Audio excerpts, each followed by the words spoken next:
Okay, let's try this again. I'm seriously getting so angry. I've never had so many internet problems in my entire life, and I could not figure it out. So if you guys have any suggestions, please let me know. But I'm going to invite Talisha again and see if people can hear me before I start rambling. And if I lose it again, I guess I'm going to have to pre-record the videos.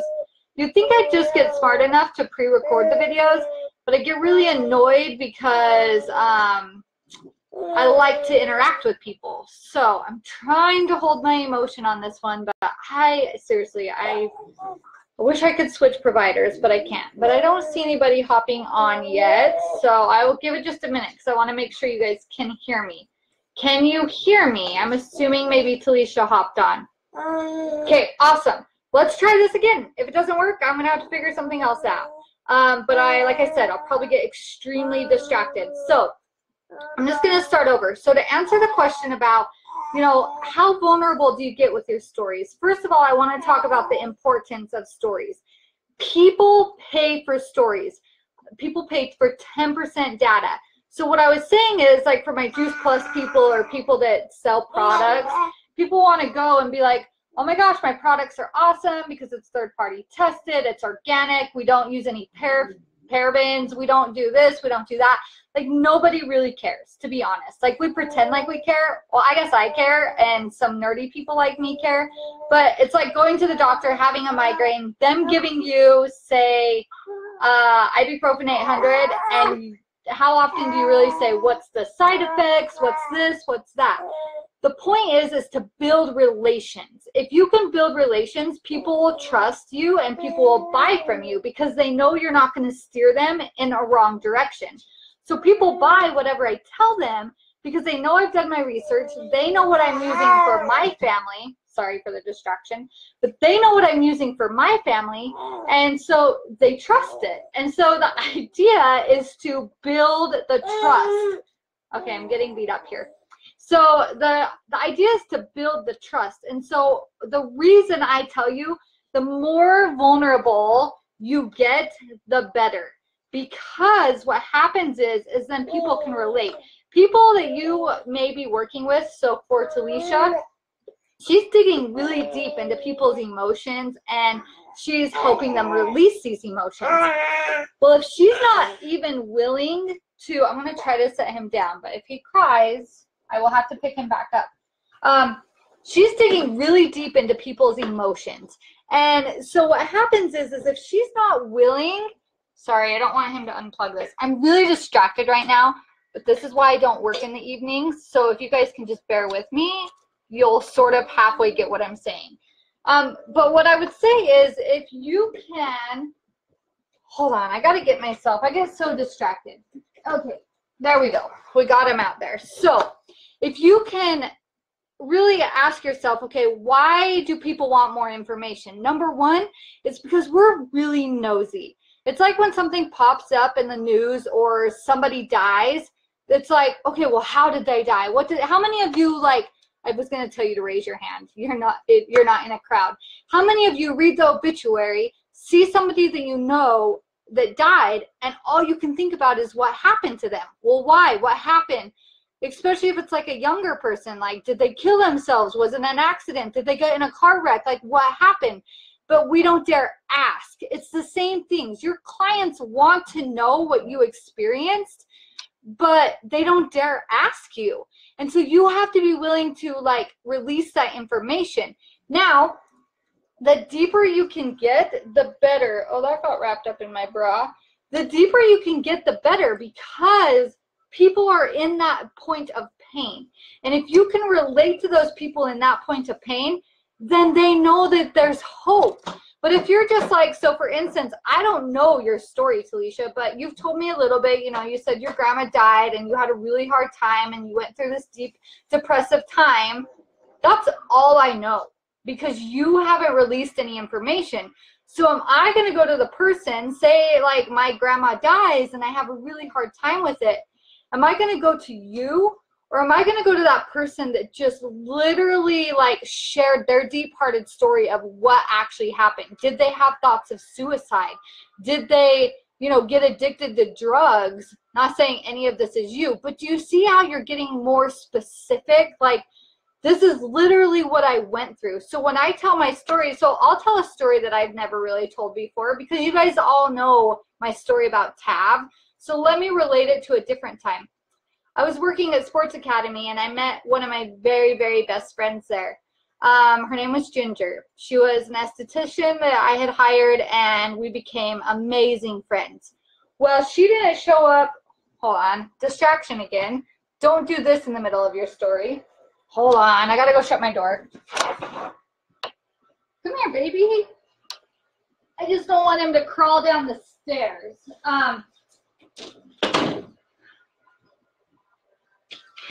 You guys, this is so unprofessional, and I love it because I feel like you guys are my friends, and it's okay for me to do this. So anyways, what I was saying is I met this friend. Her name was Ginger, and we worked together, and she didn't show up for work one day, and I didn't know. I was like, that's really weird. So it was like 9 o'clock at night, and I was on my way to her house, and while I was, and I don't know why, her house was just like, could pass it. I've never really been to her house. We had always met elsewhere. She was single, had one son, and I just had this weird feeling to drive by. And when I drove by, I saw some ambulance driving behind me, and I just had this horrible gut feeling, like just something was not right. You know when just like something flushes over you? Well, I show up to her house, and her garage door was open, and she was laying on the ground, and her brother was on top of her giving her CPR, trying to bring her back to life. I knew she was gone. Like, I just felt it. I knew it. I called Todd, like, just hysterics. And I was just like, Ginger's gone. Like, I don't know what to do. Ginger's gone. And he was freaking out because he's like, I've never been to Ginger's house. So he was like, where are you? What are you doing? Like, this or that. Like, what can... And I couldn't talk. Like, I just hung up on him. And literally right after that, like, then the police came. And then they were doing that thing where they, like, pound on her chest, and like she was just like bloated, and I've never seen anything like it in my life. And let me remind you, I've never dealt with death before this. Never had friends die in school, never had a grandparent die. I've never experienced death, and this was my very first experience with death. Very first. I was traumatized. Now, if I was telling you this story and I wasn't distracted, I would probably be bawling right now, but I just have so much going on.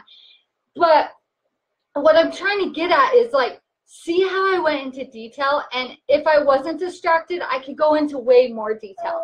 Like, literally, it was the worst sight of my life, and I was so mad. Like, this was a friend that I would talk to till 2 in the morning every single night. Every single night. Now, that being said, how many other people can relate to that story? Because there were some great things that came from it. I was never able to get pregnant from that day forward, or from that day before. And what's interesting is I actually got pregnant that next season with Tab. And you want to know what's interesting? I don't believe in coincidences.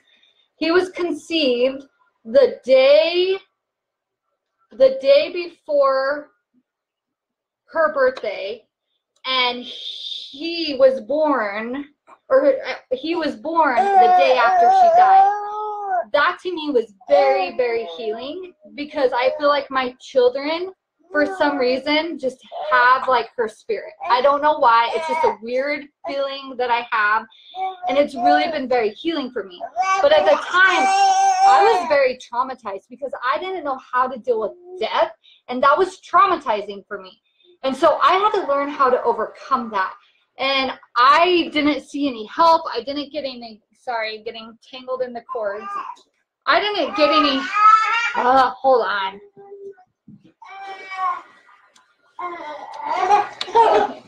Come on, Dad.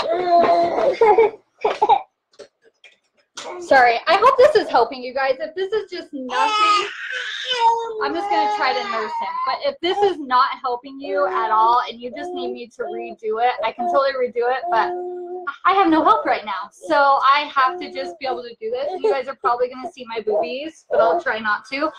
But anyways, so like I had never dealt with death before that. So I didn't know what to do. And do you see what's awesome? Oh my gosh, this is real life.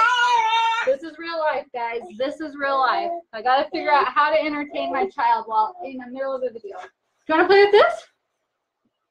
So anyways, see, do you see how Talisha already said, like, my story, a lot of this is Binky.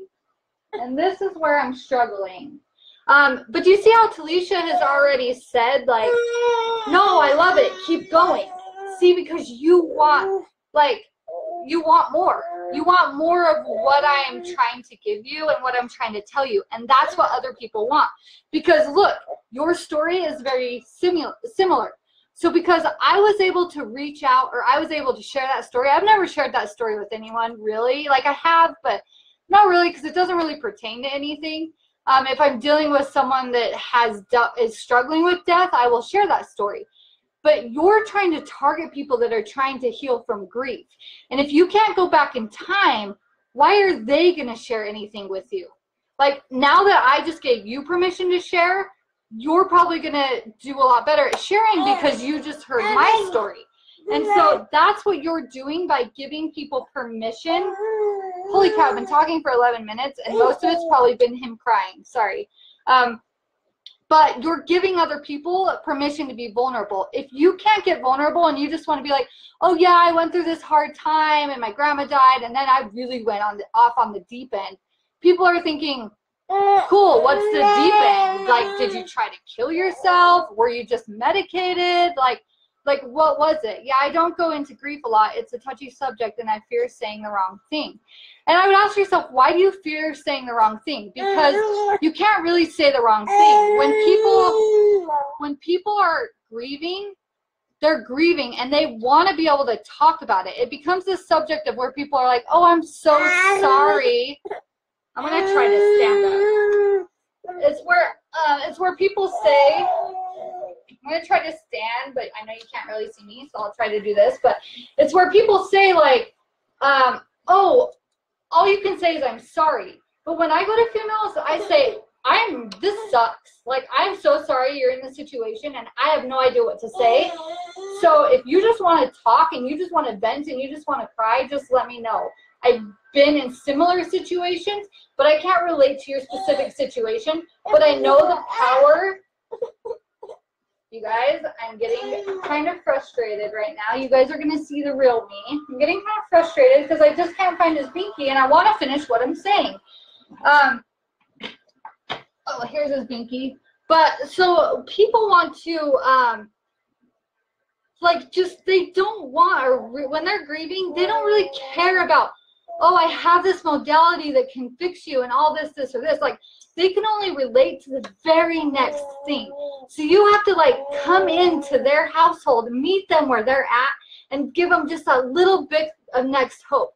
Like, I have a whole story that goes into literally where, like, I saw Ginger. This is going to be even more creepy, but, like, I literally had this moment where I saw Ginger, and I didn't know her family at all. And she literally came to the edge of my bed in the middle of the night and just gave me this weird sense of peace. And I know that it wasn't a dream because it was the weirdest thing I've ever seen in my entire life, and I was actually really terrified. And the only sense I got is, like, you need to, like, give my family just a sense of, like, I'm okay. What ended up happening is they were looking for people to speak at her funeral. Mind you, I've never met her ever. So I wrote them an email and I said, I know we've never met, but I'm Ginger's friend, and no, they were looking for memories of her. That's what it was. And I started writing my memories of her and all the things we had done. And they wrote me, and you want to know what they said? They said, we don't know you, and we know this sounds weird, but you just filled a gap of something we didn't know about Ginger. Like, there had been this 2-year, I don't know, and I still don't know this story, but I got a sense that there was just something going on in the family that they hadn't really been talking for the past 2 years. And they said, you just kind of filled this gap, and we want you to come speak at her funeral. And this was before I was a speaker. I did massage therapy. Like, I knew nothing. And I actually went and I spoke at her funeral. And it was the most healing thing for me, for her family, and for everybody involved. And that alone, just knowing that I gave her family that sense of peace, and we became best friends since. Like, I went to her house and I moved all her stuff out. I got a lot of her stuff. Like, it was very healing. But the thing I was getting at, I guess, is you have to be able to tell a story. And you cannot just be superficial. It's like people that are struggling with addiction, and you're like, oh yeah, I was an addict at one point or something. And I overcame it. Come join my program. And people are like, yeah, right. Like, this is just a fake thing. Like, the only way you're going to meet them is at their point, in their point of pain. And so, number one, I'll just get to the point since I've been rambling for 15 minutes. My point is you have to be vulnerable to give them permission to be vulnerable. And then number two, you have to be able to meet them at their point of pain. Don't try to give them hope when the last thing they even believe is hope. Like, there is no way they can even overthink that there is hope right now. You just need to give them that very next little action step. Like, hey, like, this is what I did just to get up in the morning. But to be like, oh, come get a Reiki session and come get rid of all your pain and grief. Not saying you do this, but I've seen people do this. People can't relate to that. You're dealing with people that are traumatized. You're dealing with people with such deep-rooted issues that they can't relate to that. So don't try to get them from A to Z. Try to get them from A to A.5. And that's how you're going to meet people. And how you do that is you have to go back through that pain, whether you journaled at that time or you can go back and journal on it. Go pick out triggers of things you wrote about. If you thought about killing your own self, talk about it. Because if you thought it, the devil is not creative. And I'm going to get a little spiritual here. The devil is not creative. If he planted those thoughts in you, he plants those thoughts in other people. Do you see what I'm saying? Like, I know how to hit people in their point of pain when it comes to food allergies, and I don't do it to manipulate. I know where they're at, and I know that I can see where they can go, but I have to get them to see that.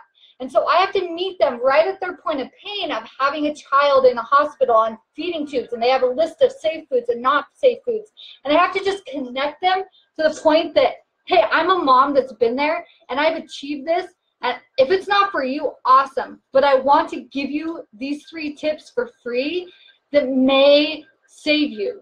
Like, may save your sanity. And I just start to tell them, and I just start to talk to them about, like, I just give them little tips about yeast and how it drills holes in their gut. And then you want to know what always gets them is I share the pattern that I've seen. I've seen that first kids get reflux, then they get colic, then they get eczema, then they get this. And you want to know what every person says? Wow, that's my story. Just like Talisha said, my story is very similar. And it's because opposition is not created. If we've been through something, we can see a pattern over and over and over and over. And that's what you're selling. You're selling your system of getting people from, like, here, I'm a stranger, to I get you, to I'm a friend, to I'm a customer, to I'm a loyal customer. Because you can relate to them and you take them through this pathway. And so don't try to act like, just become their friend. Just care to them. And ask yourself, do friends just say superficial stuff, or do they really get vulnerable and dig deep? And so I encourage you to get vulnerable. I encourage you, Talisha, mostly, because I don't know who else is on, but and thanks for still being on after 18 minutes of my crazy life.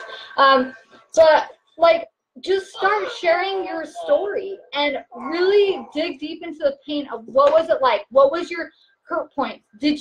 What were your deep, dark, negative thoughts? Because if you can, and tell me if this helps, because, oh, hey, thanks for doing this. You're welcome. And if you have any other questions, let me know. He'll probably still be whining, but so if not, I'm going to get off in a minute. But if you guys have questions, I would love to still talk friend to friend, because this is not a professional video. But I really want you to know that I would encourage you and challenge you, Talisha. Obviously, first figure out what you're trying to sell, and then I want you to take your story. What's the matter? I want you to take your story And I always call it our broken record story. And there's a difference. Broken record stories are the stories we tell over and over and over and over that we do it for attention. But I want you to take your broken record story that probably used to be your broken record story, and I want you to start asking yourself, how can I connect to this to what I'm trying to sell? And I want you to start spreading that story. Most everybody knows my story about TAP. Most everybody, I just wrote a book on it. I repeat my story over and over and over. I don't assume people know my story. I don't assume people know my pain. When I go speak in Idaho Falls this weekend, I'm going to repeat my story over and over and over. It's going to bring me to tears. I'm going to talk about my child almost dying. Like, it's the things that I can relate to people, and then I even put all my emotion into it, because that's where the passion is. People are going to believe you do your work when you have a story that's connected to an emotion and why you're doing it. And so I would challenge you to pick a time to share your story and to really share your story. And then at the end of it, be like, you guys, I'm not doing this to sell you. And you don't even have to say that. You just have to know that. So you're not doing it to sell them. You're doing it to give them tools. You're giving it to, I have my book because I know my book can save a child's life. Now, it's a 60-page book, easy read. When I got it, I was like, oh my gosh, nobody's going to pay for this. It's like so super thin. And then people started reading it, and they said, yeah, but people will read it because it's so simple. They can read it fast. It gets to the point, and it gives people a solution. And so I want you to start realizing you're giving people a solution. But go back to your ideal client and what are they really feeling? I love all your videos, Talisha, but I'm going to call you out a little bit here. They're all motivational, which is awesome. I love motivation. I go to motivational seminars all the time, but you never meet people to their point of pain. You can say, hey, are you struggling with frustration? Hey, are you struggling to find joy? Hey, are you struggling? But what are they struggling to find joy with? Hey, are you struggling? Are you struggling after a death? Are you struggling to figure out how to just wake up every morning from losing a loved one? Now that is more detailed. I share this because I want to fill in the gap for you that no one filled in for me. That's my point. Wait, I share this because I want to fill in the gap for you that no one filled in for me. That's my point of, yes, and I love that. And that's what you can share with people. Be like, but you got to be careful too, because when you're filling in a gap, you're dealing with people. Now, normally that would work for a lot of people, but you want to be careful because the gap, I want the gap to be very tiny. I don't want it to be A to Z. I want it to be A to A1/2. So I love that, and I want you to say that, but I want you to clarify. I don't want you to tell people that they're going to leave your program and they're just going to be, or they're going to leave your session and they're going to be magically healed and magically better. I want you to say, this obviously is not a quick fix because pain of mourning is horrific. But I will promise you this, you will have tools that you can teach your kids because they don't want anybody else feeling this. You're going to have tools that you can teach your kids, tools that you can teach yourself that's going to help you just get up in the morning. Does that make sense? But I want you to really dig deep. And I want you, even if you feel more comfortable just starting by sharing your story in this group, go for it. We'll listen. We'll give you advice. We'll give you support. And so I want you to start somewhere, but I want you crying in your video. I want you to talk about things that make you feel pretty uncomfortable to the point of, obviously, of what you're comfortable with. But I want you to not to, I'd ask yourself, why do you not want to share it? I do want to share. Awesome. So I want you to share. I want you to share your story. I want you crying.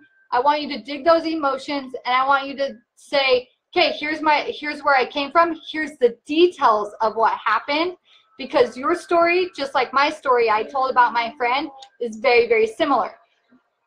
So guess what? There's more of us out there. There's more of us out there. And I guarantee I still have a session with you. I bet that's something I could still work on. So if I knew that we had a similar story, I would feel like that's something I could bring up in our sessions. And so, but people don't want to be embarrassed. People don't want to burden people. People don't want to act like they're sad over things. And so I want you to bring up that point of pain and then give them the tiniest bit of hope. I want you to say, okay, or share where you're at now. I'm so awesome. This is where I'm at now. Say, now I know this is not going to seem real to you guys, and it's not going to happen overnight. This has been a 5-year journey or whatever it's been. Like, Ginger has been passed away since before Tab was born, so at least 5 years. Feel like the first 3 years were the hardest for me. And so I wish I had the tools that once I finally knew what to do, I finally started to be able to heal from that. Not totally get over it, but heal from that. And I want to share those tools with you so it can shorten your journey. Not eliminate, but shorten. So thank you for listening to my 25-minute rant, half of it chasing my child.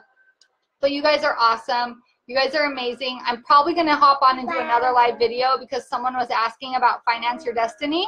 And I don't expect her to watch this 25-minute video. So one story is a 10-year. That's the most vulnerable story I can share, a story of love. Okay, I want it to be a story of, wait, one story is a 10-year. Oh, the most vulnerable story I can share, a story of love. I know what you're talking about, and I see why you don't want to share it, because it could trigger a lot of people in your family.